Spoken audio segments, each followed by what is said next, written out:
Hoe het jy tot op hy punt gekom om vir jouself te sê, kyk jy genoeg is genoeg?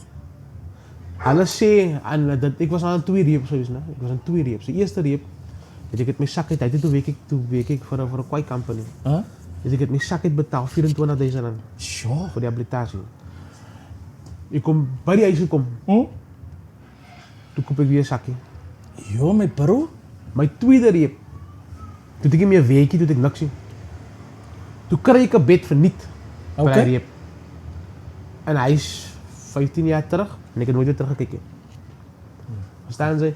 Sy kom op 'n punt, hulle sê ook vir jou, jou eerste hit voel soos 'n koning en jou laaste hit voel soos die para.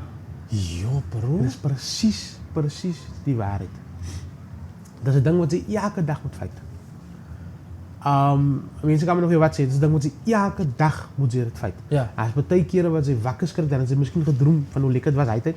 Dan skrik sy wakker, maar hy smaak in jou mond.